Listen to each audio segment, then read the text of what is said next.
would like to move us to our next speaker, Dr. Erin Smith from California Baptist University. So hi, everyone. Thank you so much for joining us today in this session. I'm trained as a research psychologist, which means that I'm not a therapist. Your brain is metaphorically safe with me, but I do use research methods to ask and answer questions about human thinking and behavior. One of the areas of research that I'm particularly interested in focuses on Christian engagement with science. And one thing that this research makes clear is that if we want to understand why Christians engage or don't engage with science, we have to understand a variety of cognitive and cultural influences.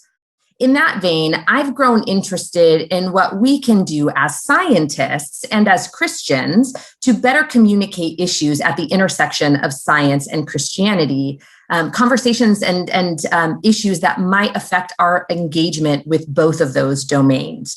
So in the next few minutes, I'm going to talk through some ideas about how we might be able to leverage psychological science to improve science-faith communications, and I'll leave a few minutes at the end for questions.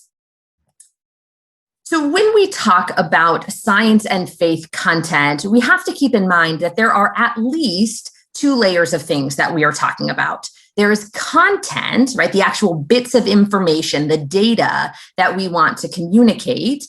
And then there are people, the ones who are actually doing the talking about the bits of information. And often as scientists, we are drawn to the data, right? We believe it is with the data that minds are swayed and hearts are won. And if only we could get this person to understand the graph, then they would see the truth and obviously agree with me, and the difficult conversation would disappear.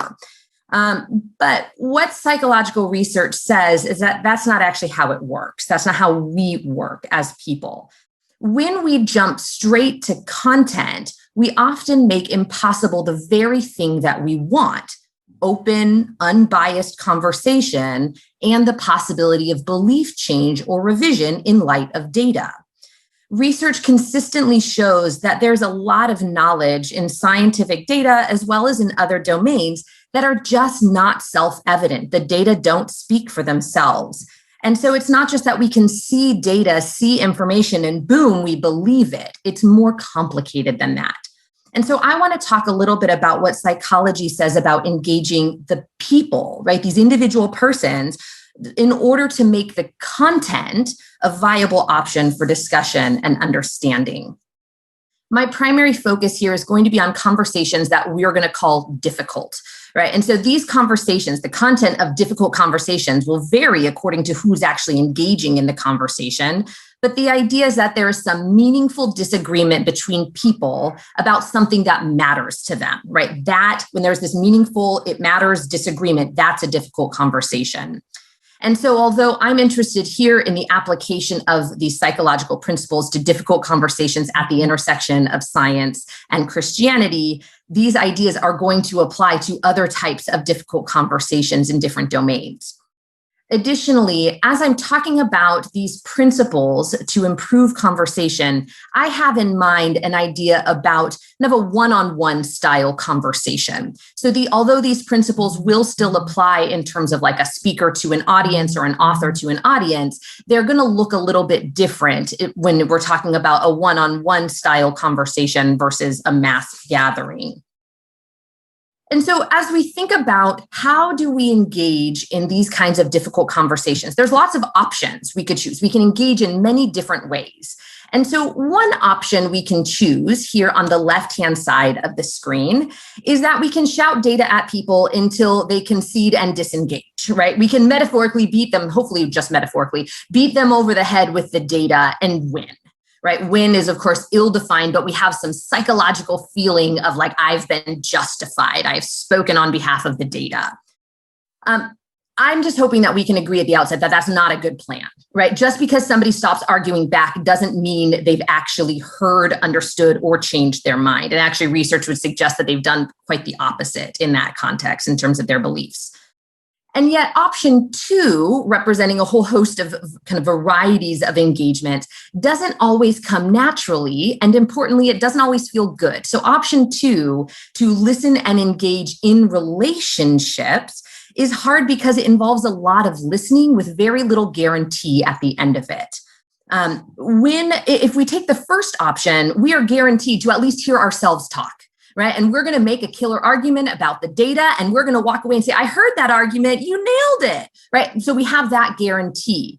In option 2, we're not even guaranteed that, and that can feel like we're not actually doing anything, like we're not making progress when we sit and listen and engage and understand the other person, right? Maybe not even bring the data out in these first conversations that we have. And that can feel not very good. But I think it's important to note that although it doesn't feel good, we have to keep in mind that speaking the truth, which presumably option 1 is doing, is not the same thing as the truth having been heard. And here I'm talking about truth, I'm talking about data, kind of like we have defensible sources of believing things. And so one of my basic premises for effective conversations, effective, difficult conversations, is that yes, the content matters, right? Data, truth, it matters, but it only matters if it's heard, right? And so I liken this to the question about the tree falling in the woods, right? Does it make a sound? When the tree falls, it's going to make vibrations. Those vibrations are real, right? That matters. That's like there is real truth. There is real data out there.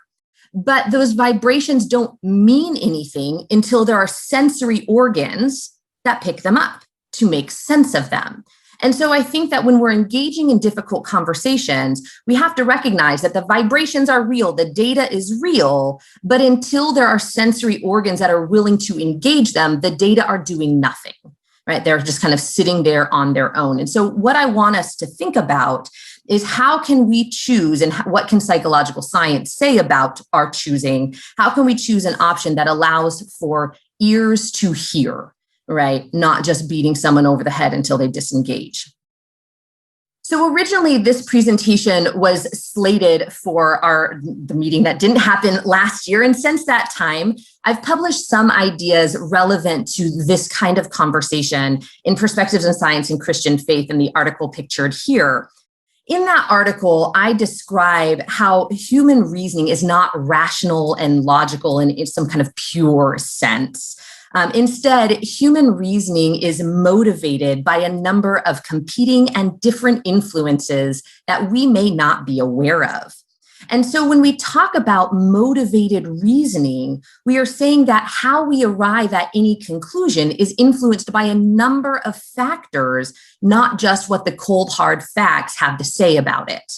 And so one of the things that makes motivated reasoning happen is the fact that we don't come into any data, we don't interact with any data neutrally, right? And of course, we're not usually interacting with data in isolation. We're interacting with data and content delivered by human people. And we don't come to those interactions neutral. And we are influenced, and we bring into these interactions our own histories, our culture, implicit biases, our current moods, if we're hungry, right? All of these things are going to influence how we interact with information. And so in this paper, I describe human cognition and the factors that influence reasoning, along with some ideas about how we might improve conversations around science and faith.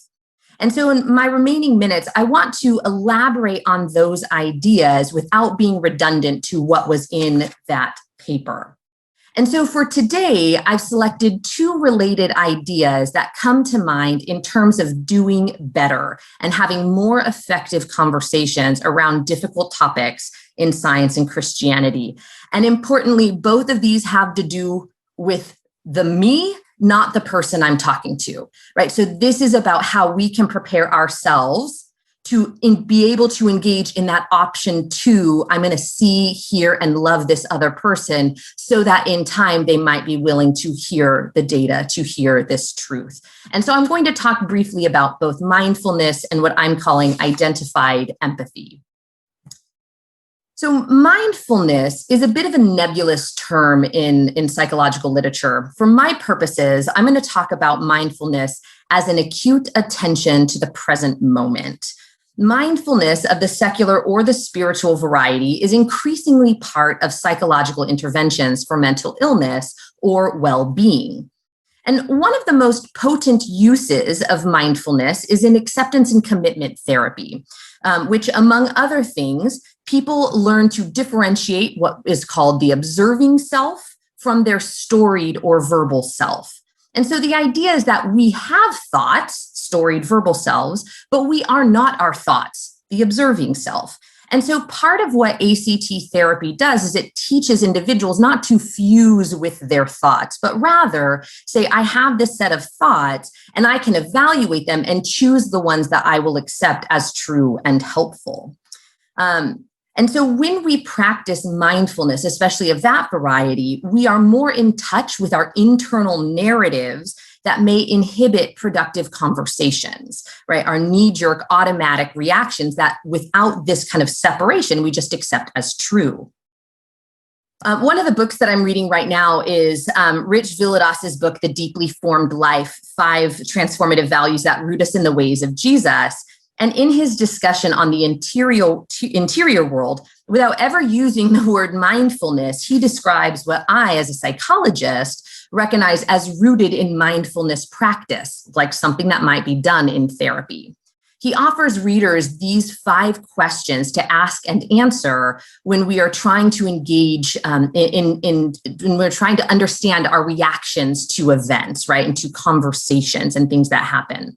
And so what I would suggest is that when we are trying to engage in difficult conversations, such as with a family member who's a vaccine skeptic or someone who denies climate science, and we're like, no, we have this evidence, right? Instead of it becoming now about them, if we stop and ask ourselves through a series of questions like this, we can better ground ourselves in our own reactions and more intentionally choose what is helpful and productive in this moment, right? To advance this person to a place of understanding, right? Not by beating them, but by actually seeing them, hearing them, and listening to them right here, right now.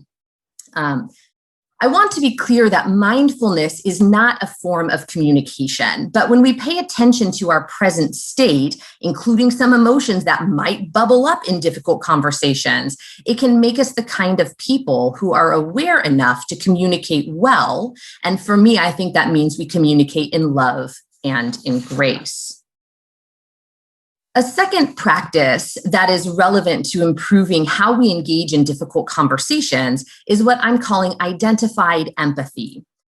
Empathy is another word that can mean slightly different things, but for our purposes, I'm describing empathy as the understanding of another's experience that moves you toward action on their behalf. However, empathy can backfire, right? We might say, well, that's a really good thing. We want to see other people and care for them and act on their behalf, but empathy can backfire. So what I mean here is that empathy narrows our scope of the people that we think about and care for. So empathy is a bit like an emotional spotlight. When we feel moved by someone's plight, we feel empathy and we're more likely to take action to help them. Someone else in an identical situation who is either less convincing or, importantly, someone who we simply don't identify with, we don't think they are like us, they may not move our emotional spotlight, they may not evoke our empathy, and thus they are outside, psychologically, outside of our care and concern kind of bubble.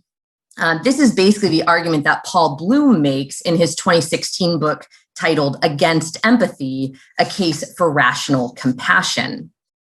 And so what I would suggest is that to engage effectively in difficult conversations, we need to practice what I'm calling identified empathy, where we first establish some sense of value congruence with the other, then practice empathy. Right? If we want to engage in productive conversations, we need to first recognize that the person that we are talking to shares some important values with us. So who we are talking to is going to change the values that we might say we share, but we should be able to find something, right? Are they a Christian? Do they share core tenets of our faith? That's a good starting point. Are they not? But maybe they share some fundamental belief about caring for others, protecting the weak, or creating community that serves the needs of all.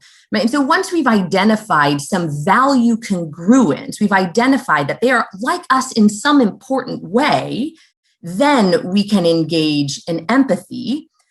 which will allow us to have a difficult conversation and to disagree without othering them, making them somehow so unlike us that they are not deserving of our compassion and our careful communication. And of course, if we practice this in the context of mindfulness, where we are rooted in the present moment, it is all the more effective. And so at this point, some of you may be saying, okay, great, but what about the facts, right? Because there's still like good information that we should kind of live our lives according to that understanding. And then there's bad information. So what about the facts? If all you do is listen, these people might go around and just start spreading all this misinformation about what is or isn't true according to science. And doesn't that matter? And of course, it does matter. And what I've described is really preparing yourself to engage. But I would say that what research shows is that in difficult situations, in difficult conversations, facts follow friendships. That individuals, if they do not feel seen and heard by you, your facts are never going to replace their feelings about whatever the difficult conversation is. And I would actually suggest that this has been modeled by Jesus as well, right? Jesus did not interact with all people the same. He didn't levy the exact same challenges. He didn't use the same language to all people he encountered. And it wasn't because Jesus's truth changed, right? His facts didn't change, but rather in his knowledge of the needs and the heart of the individuals he was engaging with, he connected and delivered according to their needs, right? Not according to his need just to be like, this is the truth and I'm going to beat you over the head with it, right? And that doesn't diminish Jesus's truth at all. In fact, as I see it, it makes it more powerful. And so we, in the context of relationships, have opportunities to know others and to share truth in difficult conversations. Mindful of time, I think this is where I will stop. Thank you, Erin. What a wonderful and engaging conversation. We do have 3 minutes for questions. I don't know if I can ask this in the right way. I guess the question is, I'm thinking not so much maybe of individual conversations, but maybe in the context of like teaching and working with groups. Do you have any tips when you get in a moment and there is, a dialogue becomes heated of trying to, how do you establish that intentional empathy of really trying to remind yourself of the values that somebody has, especially if it's in a classroom type setting and you've maybe got a couple students coming up with some different perspectives, either arguing between themselves or with you. Do you have any tips on that? Yeah. I think that's such a good question. And I have 2 tips. One is about pre-engagement, and then one is kind of in the middle. So in pre-engagement, I think it is important, one, to get squared with yourself. So like what I talked about with mindfulness and identified empathy, these are about you kind of internally. But I also think in a classroom situation, setting the parameters around how we engage, right? And why we engage that way, not just like a list of rules of like no name calling, but why do we have these parameters? What does it mean? What does it tell us about the dignity of human people and even like the diversity of the disciples? And they didn't agree on a lot of things. And yet there was something that unified them. And can we be creative enough to find something that unifies us even in the midst of this, of any disagreement that might crop up? And so I think being very clear with like a philosophical view about why these rules exist helps set the stage. But that doesn't mean that it's always going to go perfect and these conversations aren't going to bubble up in a way that's heated. And so in that moment, I think we have a really good opportunity to demonstrate what constructive engagement looks like. And sometimes that means we say, this is really interesting. And it looks like we're all kind of getting a little emotional. Why don't we kind of take a break and we can go home and everyone do some thinking, and we will intentionally come back to this conversation after we've had some time away. But then, of course, being intentional about actually coming back to that conversation. Right. I don't think there is anything wrong with saying right now, there's not a whole lot of constructive progress that can be made. So let's peel back a little bit, not regroup in terms of refortify, but maybe examine ourselves and then come back ready to engage and listen better. Right. And I think that that's really powerful. I'm a parent of young children, and I think that's a powerful lesson for life, not just for science, faith conversations, but to be able to say, we need to time out and come back to this once we've all regrouped and put ourselves in the right place. Okay, great. Thank you. Yeah. Thank you. Thank you again, Dr. Smith.